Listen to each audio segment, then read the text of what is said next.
Hola, mi nombre es Astrid Brull y soy una investigadora postdoctoral en el laboratorio del Dr. Karsten Bonnemann en el NINDS en Bethesda, Maryland, y hoy os voy a hablar sobre las sustituciones de glicina en la distrofia muscular por déficit de colágeno 6 y posibles aproximaciones terapéuticas. La información en las células se guarda en forma de ADN, y este se almacena como un código compuesto por los nucleótidos adenina, timina, citosina y guanina.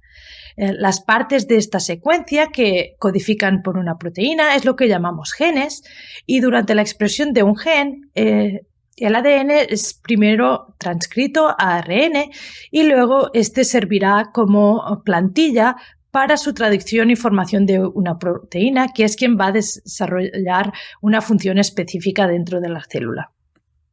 Para llevar a cabo la traducción, la célula utiliza esta chuleta y cada 3 nucleótidos los traduce en un aminoácido, que son las partes que constituyen una proteína.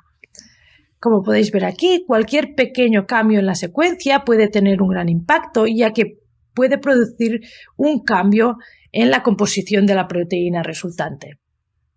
En el caso del colágeno 6, 3 genes son importantes, el COL6A1, A2 y A3, que codifican 3 cadenas polipeptídicas, la alfa-1, la alfa-2 y alfa-3, que estas cadenas van a sufrir un proceso de ensamblaje complejo que va a finalizar con su secreción fuera de la célula y formación de la matriz de colágeno 6.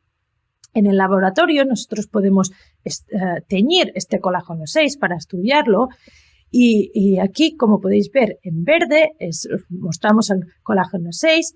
En la imagen de la izquierda es un cultivo celular de un control sano, y como podéis ver hay una gran cantidad de matriz de colágeno 6, y además este colágeno 6 tiene esta morfología de microfibrillas, como podéis ver aquí, estas líneas. En cambio, en la imagen de la derecha, esto corresponde a un cultivo celular procedente de un paciente con una sustitución de glicina, y como podéis ver, la cantidad de colágeno 6 es inferior, y además su morfología es distinta, ya que ya no vemos estas microfibrillas, sino que vemos estos puntitos.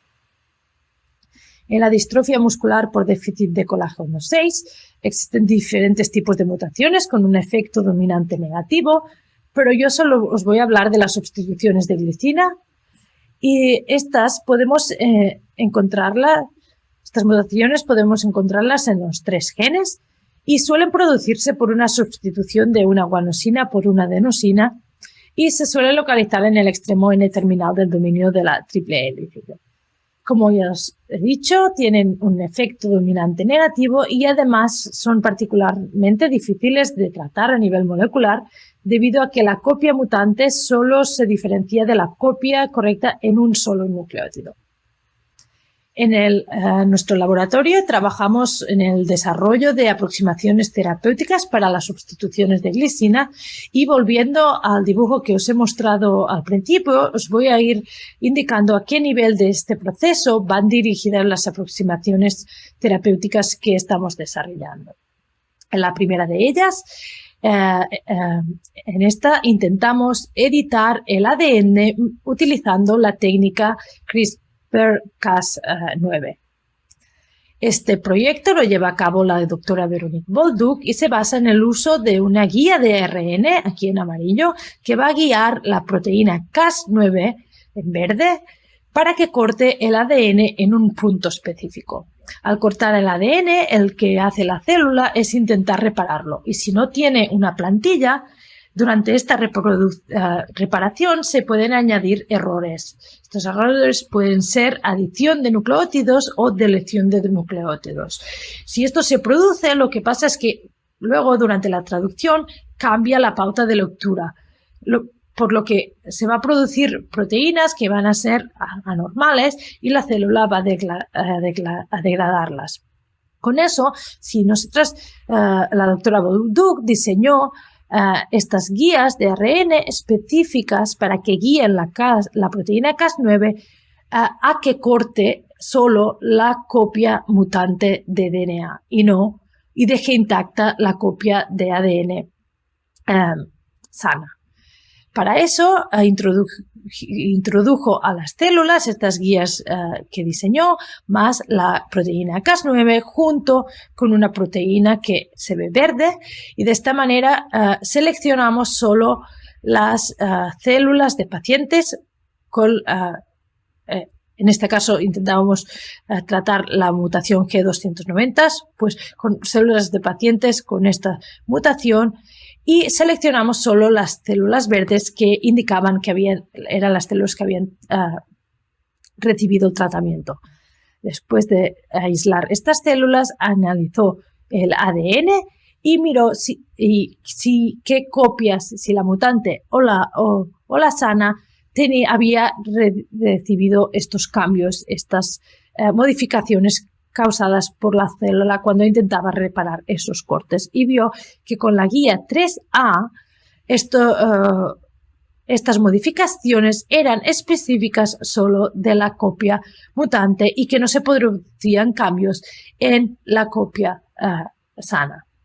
Luego analizó la matriz de colágeno 6 que estas células formaban después del tratamiento, y vio que, aquí paciente 1, paciente 2, vio que después del tratamiento con la guía 3A, estas células del paciente presentaban una matriz de colágeno 6 con una mejor matriz de colágeno 6, ya que observábamos estas microfibrillas y no estos puntillos que se veían después del tratamiento, de no recibir el tratamiento y tal como os habíamos mostrado anteriormente. También la doctora Bolduc cuantificó el volumen de matriz de colágeno 6 después de tratamientos y vio que después del tratamiento con la guía esta 3A, el volumen aumentaba cuando comparábamos el volumen de las células que no habían recibido ninguna guía. Otras aproximaciones terapéuticas que estamos desarrollando en el laboratorio, en este caso intentamos silenciar o corregir el ARN. Una de estas técnicas la empezó la doctora Sarati y se basa en el uso del ARN de interferencia, una vía celular a través de la cual los ARNs pequeños de interferencia median el silenciamiento de un gen a través de la degradación del ARN.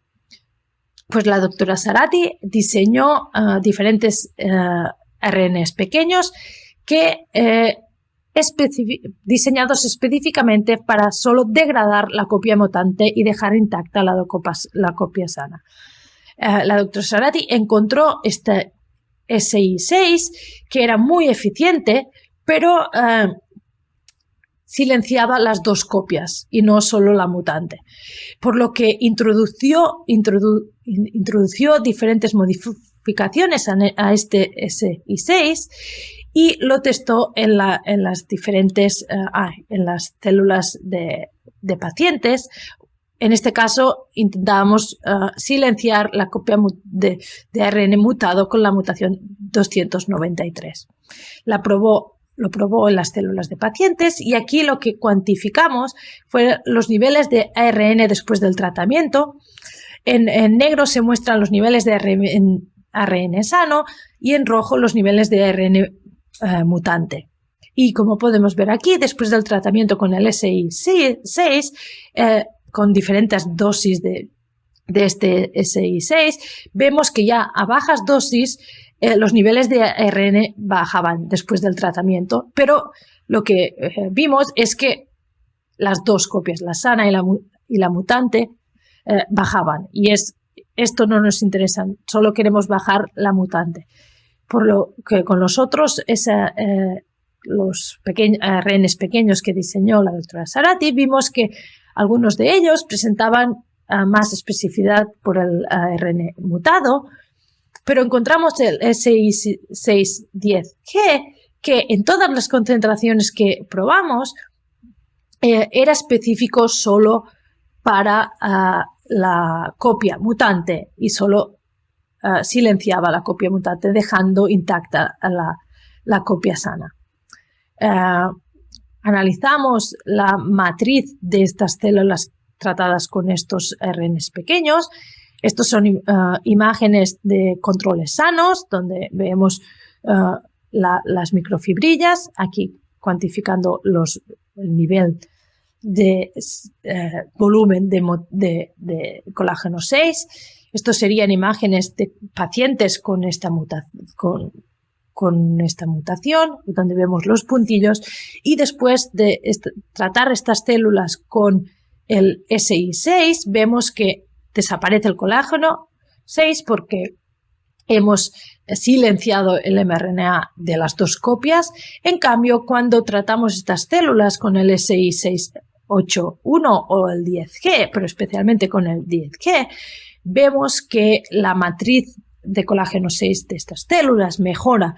La cantidad de colágeno 6 aumenta hasta a niveles de los controles sanos, y además su morfología pasa de estos puntillos a las microfibrillas, que es lo que vemos también en los controles sanos. Pero con esta aproximación terapéutica lo que hacemos es silenciar una de las copias. Por lo tanto, los niveles de colágeno 6 que vamos a tener aquí son del 50%, ya que hemos reducido el mutado y hemos perdido el 50% de la otra. Sabemos que con este 50% es suficiente, pero pensamos, ¿por qué no, en lugar de silenciar la copia mutante, intentamos corregirla? Es decir, cambiar la secuencia de la copia mutante y pasarla a wild type, y de esta manera tendremos niveles de ARN normales. Con eso es donde vamos a la siguiente aproximación terapéutica, y para hacer eso, para corregir, en lugar de silenciar, corregir esta secuencia mutada y pasarla a secuencia sana, utilizamos ARNs largos que van a dirigirse donde está la mutación, y van a reclutar esta proteína, la ADAR, que es una adenosina desaminasa, que lo que hace es quitar este residuo de aquí a la adenosina y convertir la adenosina en una inosina. La inosina, durante la traducción, la va a reconocer como una guanosina, y por lo tanto vamos a corregir la mutación, porque en este ejemplo de aquí, la EAAYA es una arginina, pero si lo corregimos a una guanosina, vamos a convertirlo en una glicina, que es lo que queremos. Utilizando esta aproximación terapéutica, diseñamos 6 ARNs largos de diferentes longitudes para corregir la mutación, la G293, y lo pusimos junto con una proteína, esta vez roja, para diferenciar las células que han recibido el tratamiento y de las que no. Tratamos células de pacientes con esta mutación y seleccionamos las células que habían recibido el tratamiento y analizamos su secuencia de ARN. Esto sería un ejemplo de un paciente con esta mutación que, como tiene dos copias, una sana y una con la mutación, vemos los dos picos, una con la G y otro con la A en verde. G en negro, A en verde.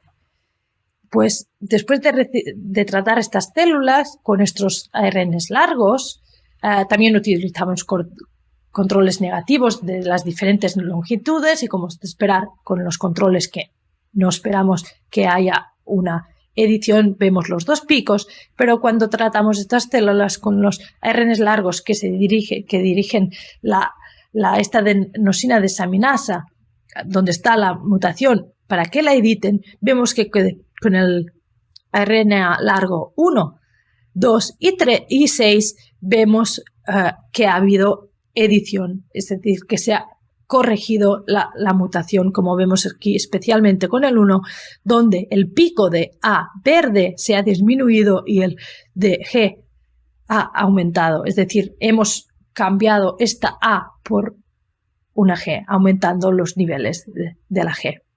Estos resultados son preliminares, son muy buenos, pero son preliminares y estamos trabajando en su validación.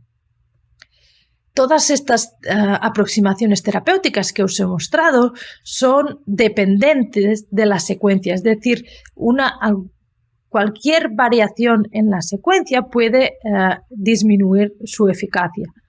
Por eso es importante, antes de llegar a tratar a los humanos, de que tenemos que probar todas estas terapias en los ratones primero.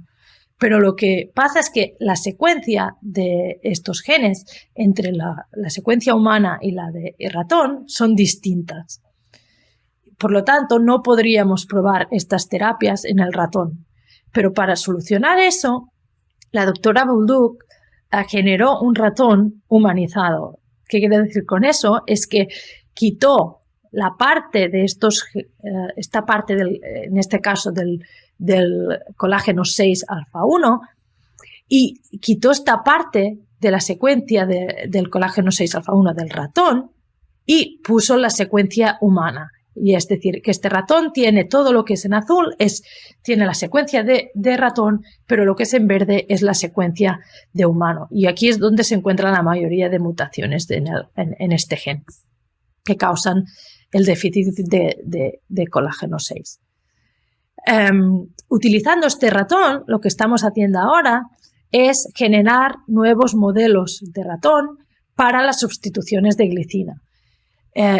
Una de ellas es, estamos generando el ratón con la mutación G284. No hemos conseguido tenerlo aún, pero estamos trabajando en ello.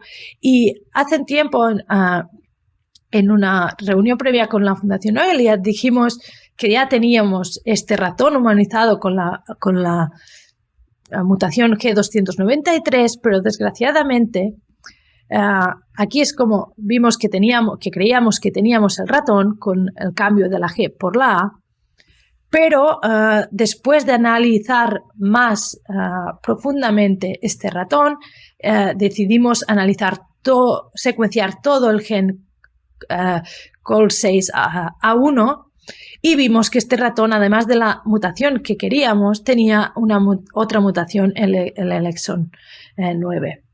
Por lo tanto,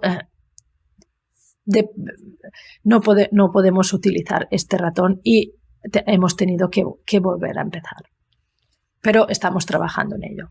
Y con eso, aquí termino. Simplemente dar las gracias a todos los miembros del laboratorio del Dr. Bonneman, también a las personas que nos ayudan con la generación de los ratones y sobre todo a la Fundación Oelia, CureCMD y NIH por la financiación. Muchas gracias.